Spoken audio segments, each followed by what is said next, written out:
Namibia ist ein Autoland und Windhoek eine Autostadt. Wer flexibel von A nach B kommen will, der braucht seine eigenen 4 Räder. Daran ist wenig zu rütteln. Noch, sollte man sagen, denn am vergangenen Donnerstag, da wurde er endlich der Öffentlichkeit vorgestellt.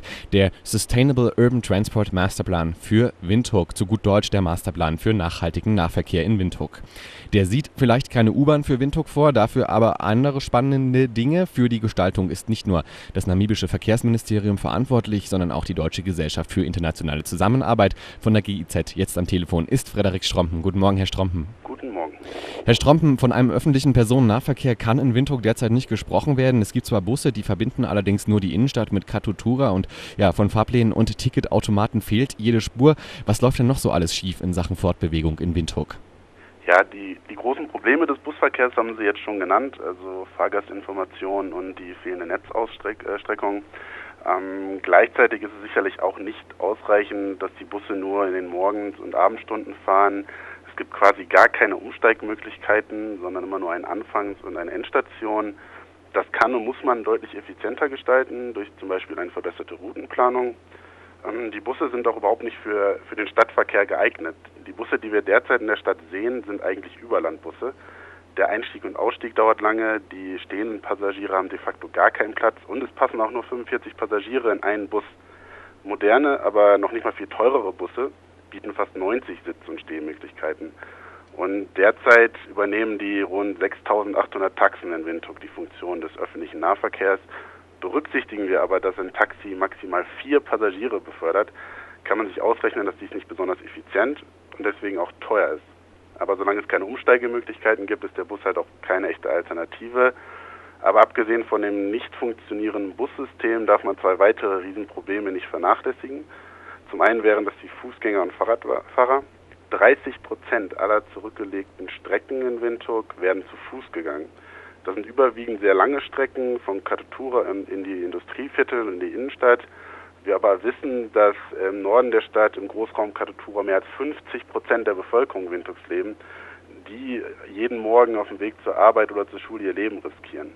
Was nicht besonders fair ist, dass die Stadt dann gleichzeitig nur 2% ihres Budgets für für Fußgängerwege ausgibt. Da gibt es sicherlich Nachholbedarf, insbesondere wenn wir berücksichtigen, dass sich nur 13% der Bevölkerung Windhoeks überhaupt ein Auto leisten kann.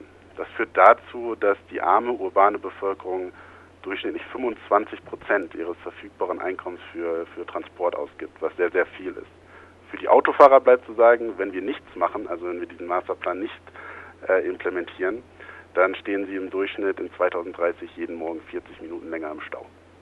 Um das Ganze zu verbessern, wurde ja der Masterplan für die nachhaltige Verbesserung des Nahverkehrs in Windhoek vergangene Woche der Öffentlichkeit vorgelegt. Was genau steht denn da drin?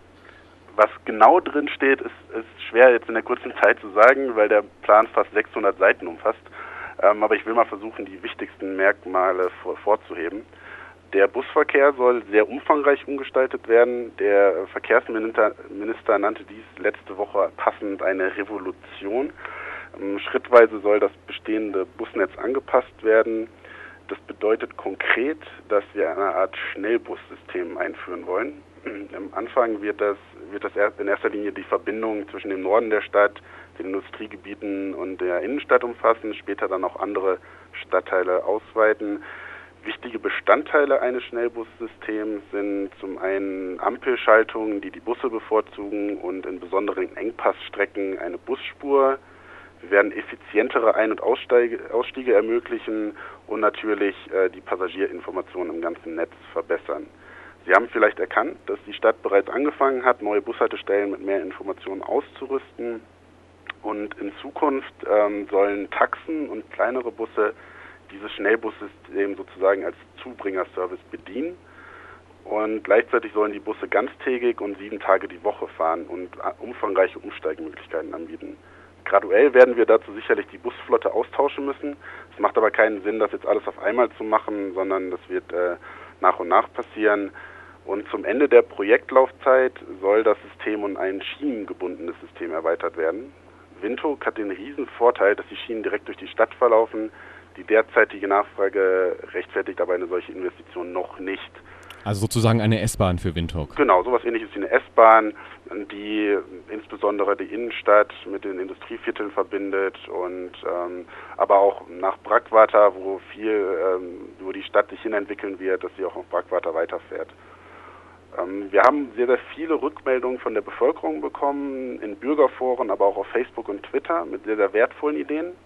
Und auch das spiegelt sich in den Maßnahmen wieder. Zum Beispiel war eine Idee, die Fußgängerzone zu erweitern, was von der Stadtverwaltung als sehr positiv empfunden wurde und in der ersten Projektphase umgesetzt werden soll. Diese Ziele, die sind ja wirklich sehr ambitioniert und gilt es zu begrüßen, aber wie genau und vor allem mit welchen Mitteln und bis wann sollen diese Pläne umgesetzt werden? Ja, die Gesamtplanung, also der Ziele, die ich gerade genannt habe, geht bis 2032. Wir haben für diesen Zeithorizont eine sowohl ökonomische als auch finanzielle Analyse gemacht und bis dahin ist das Projekt dann auch budgetiert. Die Maßnahmen sollen in 5 Jahresschritten implementiert werden. Die erste Phase geht bis 2017 und sieht insbesondere Maßnahmenbündel für das Bussystem vor, Verbesserung der Verkehrssicherheit und der erste Bau von Fahrradwegen. Die Verantwortung, sowohl die Budgetverantwortung als auch die Umsetzungsverantwortung, sie liegt bei verschiedenen Institutionen. Für größere Infrastrukturmaßnahmen wird es das Verkehrsministerium sein, für den Betrieb wird es die Stadt Windhoek sein. Wir sind gerade dabei, eine Kommission für nachhaltigen Stadtverkehr zu gründen, um die Absprachen zwischen dem Verkehrsministerium und der Stadt zu verbessern. Das hat aber im Planungsprozess eigentlich schon sehr gut funktioniert. Es ist aber auch klar, dass dieser Plan nur ein Anfang sein kann. Ich glaube, es ist uns gelungen, eine Vision für Windhoek zu entwickeln, mit der sich die Bevölkerung identifizieren kann. Es ist meiner Meinung nach auf jeden Fall eine Vision, die umsetzbar ist. Nun wurde der Plan ja nicht nur von Namibia selbst, sondern eben auch von der GIZ, also de facto der Bundesrepublik Deutschland, mit ins Leben gerufen. Welche Rolle hat die GIZ denn dabei genau gespielt? Ja, genau. Wie Sie ganz richtig sagen, wird die GIZ direkt von der Bundesregierung beauftragt, um es genau zu sagen, vom Bundesministerium für wirtschaftliche Zusammenarbeit und Entwicklung. Im Falle des Masterplans war es unsere Aufgabe, die namibischen Partner zu beraten und Know-how zur Verfügung zu stellen. Während des Launches letzte Woche hat der deutsche Botschafter das nochmal erwähnt. Deutschland ist weltweit Vorreiter im Bereich nachhaltigen Stadtverkehr. Und diese Expertise hat die namibische Regierung nachgefragt. Wir haben daraufhin internationale, regionale und lokale Fachexperten zur Verfügung gestellt und so den Erstellungsprozess unterstützt. Dabei bilden wir Mitarbeiter der Partnerinstitution vor und es steht ganz klar die Nachhaltigkeit des Ganzen im Vordergrund. Für ein bevölkerungsarmes Land wie Namibia ist es zwar nicht möglich, in allen Bereichen der Verkehrsplanung Experten wie Ingenieure, Geografen, Betriebswirte, Verkehrsplaner und so weiter zur Verfügung zu stellen, aber es ist uns sehr wichtig, dass ein Wissenstransfer stattfindet. Und dazu haben wir sehr viele Studenten der Polytechnik eingebunden. Wir haben sehr, sehr viele Partnerfachkräfte mit eingebunden in diesen Prozess. Und derzeit ist zum Beispiel eine 15-köpfige Delegation der Stadt Windhoek und des Verkehrsministeriums in Deutschland, um sich erfolgreiche Verkehrsprojekte anzugucken und Ideen für Namibia zu sammeln. Ich bin der Meinung, dass wir ein sehr starkes Team der Stadt Windhoek und des Verkehrsministeriums haben, die sehr gut mit den auch externen Beratern zusammengearbeitet haben. Und die GIZ wird im Auftrag der Bundesregierung weiter die Implementierung technisch begleiten. Am Telefon war Frederik Strompen von der Deutschen Gesellschaft für internationale Zusammenarbeit hier in Windhoek und die war wesentlich beteiligt an der Entwicklung eines nachhaltigen Nahverkehrsplans für Windhoek, bei dem gleiche Chancen in Sachen Fortbewegung für Fahrradfahrer, Fußgänger, Fahrgäste in Taxis und Bussen sowie Autofahrer bestehen sollen. Mehr dazu lesen Sie auch auf der neuen Website im Internet unter movewindhoek.com.na. Vielen Dank, Herr Strompen.